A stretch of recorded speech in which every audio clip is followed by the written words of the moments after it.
Today, with the help of heaven, we'll be looking at Parashat Korach. B'Shem Hashem na'aseh v'nasliach. In the name of God we will do, and we will succeed. It says in Parashat Korach, Vayiqahalu al Moshe vel Aharon, and they gathered themselves together against Moses and Aaron. Vayomru alehem rab lachem, and they said to them, you're taking too much upon yourselves. It's too much for you. Ki chol ha'edah kulam kedoshim, because the entire congregation, each one, is holy. Ubtocham Hashem, and God is among them. Umadua tithnaseu al kehal Hashem. And why do you raise yourselves, place yourselves above the congregation of the Lord? This, of course, is the typical example of mahloket, of strife that is caused by individuals, that causes division among people.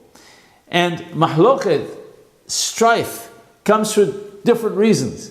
Of course, a main reason perhaps is jealousy. A person is jealous of another and he wants what the other person has, and so he creates division. He gets people to side against that person. Why? Because he feels that he should have something that the other person has. And generally speaking, that is how it works. People feel that they are entitled to it. Not just that they would like to have it, though in some cases they realize they have no entitlement to it whatsoever, but nevertheless they want it and they cause mahloket. But in many cases, people feel, as here in the case of Korach, that they have an entitlement to what the other person has. Other times it happens because a person feels that he's been injured, harmed, slighted by the other. And the truth of the matter is, we're not saying that if a wrong was done towards a person, that person should just accept it and roll up in a ball and that's the end of it. No, if action needs to be taken, then a person should take action. However, causing mahloket, causing division, causing strife, this is what is unacceptable. And generally speaking, what goes together with mahloket is anger, ka'as. And ka'as, anger, as we know, is one thing that we're not supposed to have even one little iota of. It is difficult. Most people inherently have this feeling of anger, and it comes usually when a person perceives a wrong being done against them. But nevertheless, our sages tell us that there is no room for anger whatsoever in a Jewish person. Again, that doesn't mean that if a wrong was committed against you, that you should just accept it. No, there may be ways of dealing with it, and perhaps you should deal with it, depending on the circumstances. Maybe you need to get advice. But in any case, anger and mahloket cannot be a result of a wrong being done to you. It says in Tochahat Hayim that from this whole episode of Korach and Adatho, his people, one needs to learn a lesson on how to avoid mahloket, how to avoid strife, and how we have to flee from it, run away from it, and rodef shalom, chase after the opposite of strife, which is peace. Peace among people. That is our job. Rabbeinu Zal, our rabbis of blessed memory, teach us that mahloket, strife, is worse than avodah zarah, is worse than idolatry. And it seems shocking to hear such a thing, but they learn this from the fact that when the Jewish people sinned in the matter of idolatry with the golden calf, the Egel HaZahav, the manna still fell down from heaven.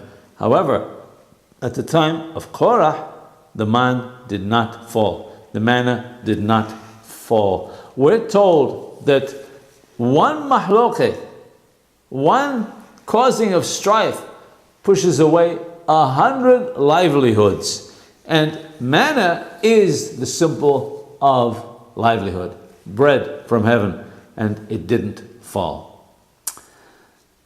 When there's mahloket, all kinds of bad things happen. People encroach on other people's territory, or they speak badly about another person. And indeed, one thing leads to another, to another, to another, in addition to the fact you got angry, which is forbidden, you cause mahloket, you lashon hara, rechilut, and so on. All kinds of wrongs happen, and in fact, much worse takes place. Hacham Hayim Falaji, alav shalom, says that he's seen with his own eyes, he tells the story, that there was mahloket between a father and a son. There were Jewish merchants, businessmen, and they had dealings with Jews and non-Jews alike. And eventually there was a mahloket for some reason between the father and son. A terrible thing should never happen within families, and shouldn't happen between anybody. How much more so between a father and a son. And he said that the non-Jewish merchant who used to have business dealings with them, when he saw a mahloket between the father and son, the non-Jew stopped dealing with them. And we who strive to be better, to have better midot, better character traits than the rest of the world, what must we learn from that? When the non-Jew wouldn't deal with the father and son anymore because there was mahloket. In fact, the Tochaat Hayim, as I was just mentioning, it causes all kinds of things and worse. The Tochaat Hayim tells us that in a place where there is no shalom, where there is no peace, eventually it will end up with the ultimate tragedy, loss of life. And we've seen it repeatedly, that mahloket, it starts apparently small, but eventually it's like an avalanche. It's not even like a snowball, it's like an avalanche. It is out of control, and it takes people with it. All 6 days of creation, Sheshet Yemei Bereshith, it says, Ki Tov, and it was good, except, as we know, for the second day. On the second day, it doesn't say Ki Tov, and our rabbis of blessed memory tell us that this was on account of the fact that HaKadosh Baruch Hu, God, made a separation between the waters. Now, any type of separation is detested by HaKadosh Baruch Hu, even when it's necessary. God had to separate between the heavens and the earth, the waters above, the waters below. God had to create certain separations in the creation of the world. But nevertheless, even though he had to do it, it disturbed him greatly. And that's why on the second day of creation, it does not say Ki Tov, it was good. Peace, on the other hand, is the exact opposite. We're told that Shalom, peace, is in fact one of God's holy names. And it says in the Mishnah of Oksin, Lo masa Kadosh Baruch Hu keli mahzik baracha Yisrael ella hashalom. The Holy One, blessed be He, couldn't find any vessel to hold the blessing for Israel, meaning the Jewish people, except peace.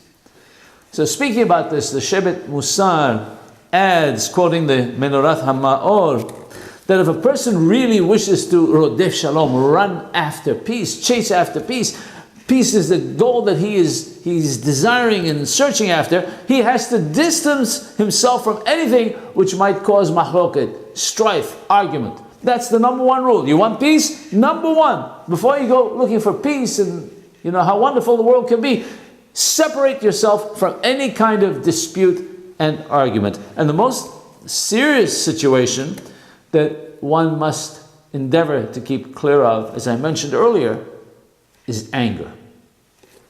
Because anyone who's controlled by anger, we know our rabbis tell us, he'll never find peace. In fact, it's akin to serving idols, because a person is not in control anymore, and the Yetzer Hara, his evil inclination, is in control. And I just want to add here again, we've said it many times in the past, when a person gets angry, it is usually because a person feels that he is justified. People don't just get angry for no reason. They feel that a wrong was committed against them, and they may in fact be 100% correct. However, they're 100% wrong to get angry. It is a human character trait that most people have. Some people don't have it. It is a great blessing. But most people have it, and it is very difficult to get rid of. But that is why we have to work so hard at removing anger from within us. One bout of anger when you are totally, utterly justified, when you were right, when the other person was wrong, what the other person did was despicable, was harmful, harmed others, and you were right to take umbrage and get angry with that person, but real anger from within, not just showing it externally.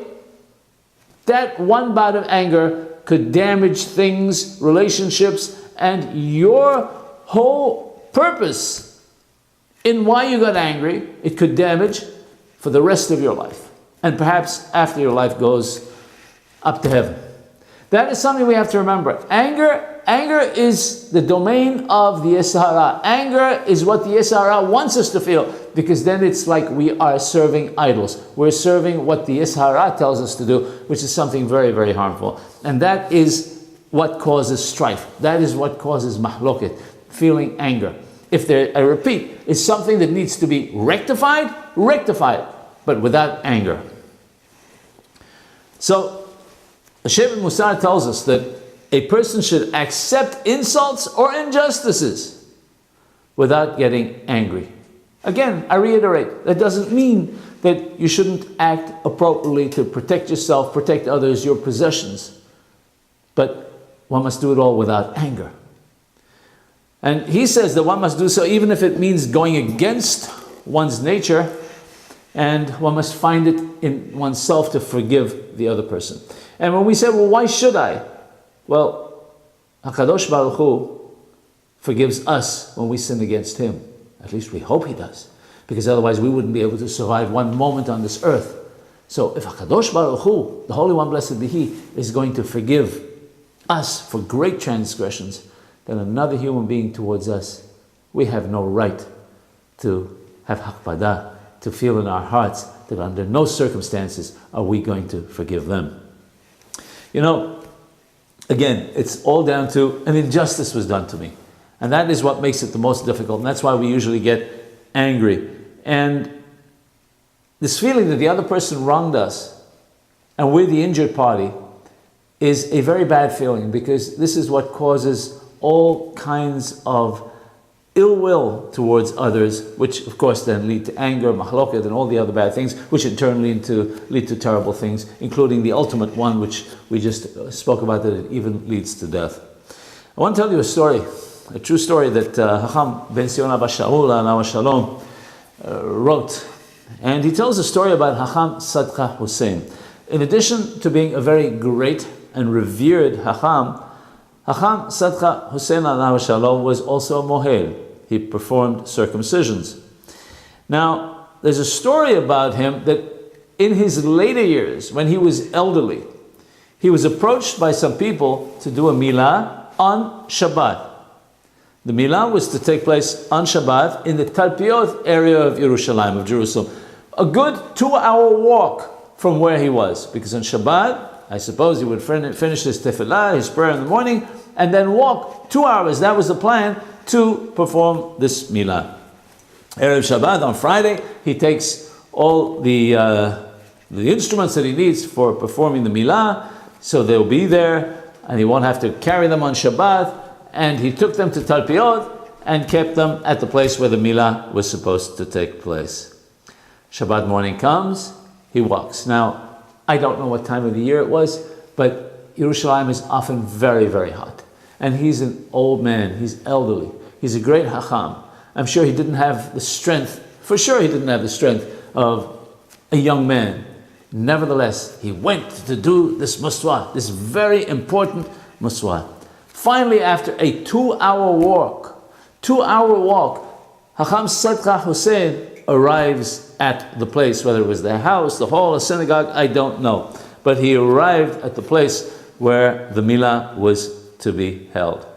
And he was told that somebody, a mohel, somebody who knew how to do circumcision, who lived nearby, had come, and they'd already done the milah. It was over. They didn't need him. You call a great Hacham Tzedakah Hussein Alav Shalom, no less, and you ask him to walk as an elderly man for 2 hours, and you come and you tell him, I'm sorry, some guy, some mohel in the neighborhood was here, he's done the milah, yeah, thank you for coming.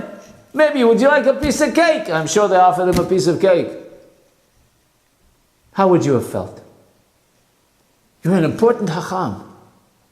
You're a well-respected member of the clergy.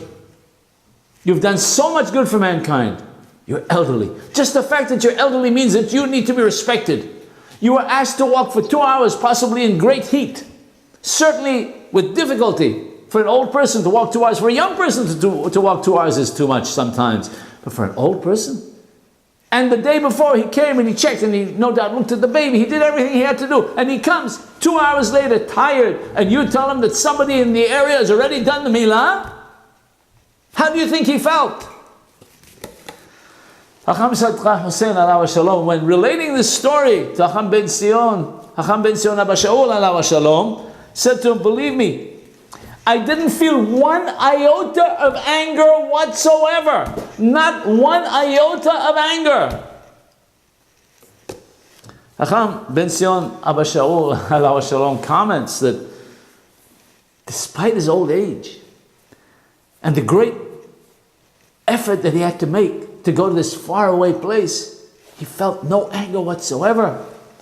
This shows the greatness of his character. Now let me ask you, was he born like that? Almost certainly not. Almost certainly he was born like you and me. But the greatness of the man, he was great in a lot of areas, in his limud, the Torah, in the spreading of the Torah, in so many areas. The greatness of the man is that he did what we're all obligated to do. He took his Yetzer Hara and he squashed it. To the extent that not only did he go there and feel anger, but he subdued it. He said, I didn't feel one iota of anger. He is a human being, alav shalom, who overcame this, lifted himself to great heights. But if another human being can do it, so can you and I.